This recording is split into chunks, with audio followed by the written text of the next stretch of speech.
Aðventan og jólin kalla fram barnið innan með okkur. Við þekkjum það flest að eiga sterkar minningar aðvent og jól sem við upplifum í bernsku, sem bæði hafa djúpa merkingu fyrir okkur og tilfinningarlega tengingar. Þessar minningar birtast ljóslifandi í huga okkar núna í aðdraganda jólana. Sumir reyna á hverju ári að skapa sömu upplifun og tilfinningu og þau fundu í barnæsku.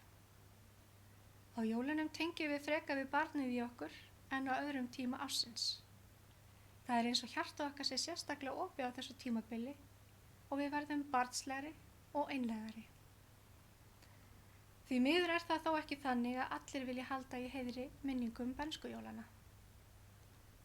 Hvernig voru jólin þín í barnæsku? Voru þau góð eða vekur þessi tími upp hjá þér sársauka og vonbrigði? Eða kannski eins og hjá mörgum, blöndu af þessu tvennu?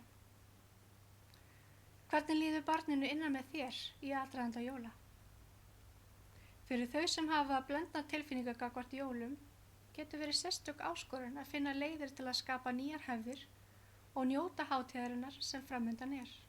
Til þess að ná því markmiði verðum við að horfast í augu við barnið sem við einu sinni vorum og taka utan um það.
Já, það eitthvað við jólin sem gerir okkur berskjöldið.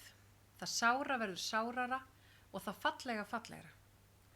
Ásalaufi bað okkur hérna áðan að horfa aðeins inn á við og eiga samtal við barnið sem við einu sinni vorum. Allt þetta fallega og allt það sára. En hvað með þau börn sem eru núna að upplifa sína æskujól? Hvernig jól ert þú að skapa börnunum í kringum þig? Sérðu þau? Heyrirðu hvað það sem þau raunverulega þurfa frá þér? Eða ertu of upptekinn af þínum eigin þörfum, löngunum og neyslu? Börn vilja pakka, eðlilega, og sykur, enda hann góður á bragðið. En hvað það sem þau þurfa? Þær eru teljandi á fingrum annarar handar, þær jólagjafir sem ég man eftir úr æsku. Eiginlega það bara Pocahontas Barbie-dúkkan, jólin 96 eða 7 sem situr eftir. En ég man tilfinningu æskujólana minna.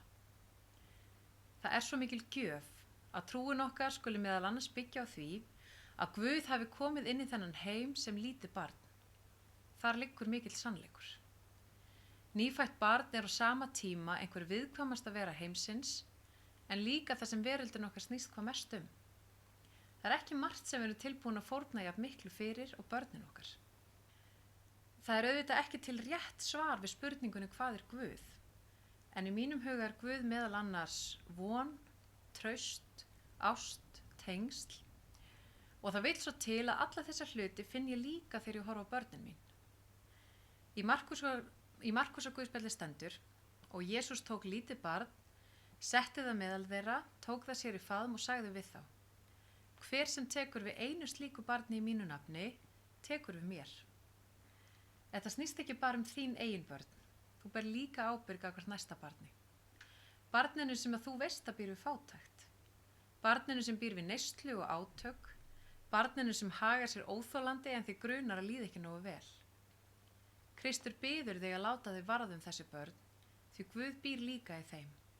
Alveg eins og í barninu þínu, alveg eins og í barninu sem fæddist á vergangi og var lagt í jötu. Kom þú,